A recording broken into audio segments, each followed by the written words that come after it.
స్వామి ఎట్ట సావలో చెబుదు. వస్తావా? ఎందుకు? ఎందుకంటే అందరూ నన్ను సావు సావు అంటున్నారు. అంతమంది చెప్పిన తర్వాత సావద్దా అంట. నువ్వే చెప్పు. ఆత్మహత్య మహాపాపం నాయనా. ఇదిగో ఈ అడ్డదిడ్డ మాటలు మాట్లాడావంటే తెలిస్తే ఎట్ట సావాలో చెప్పు. నేను తొందరగా చచ్చిపోయి మా ఊళ్ళోకి వెళ్ళి పనులు చేసుకోవాలి సావులు. చచ్చిన తర్వాత ఇంకేం చేస్తావు నాయన? మన దగ్గర అదంతా కుదరదు. చచ్చినా సరే పనులు చేయాల్సిందే. నేను తొందరగా వెళ్ళాలి.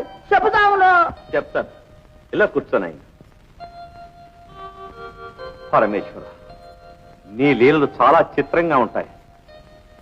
ఈ అభాగ్యుని కరుణించు. ఏది నాలిక జాపు. ఓం నమ శివాయ.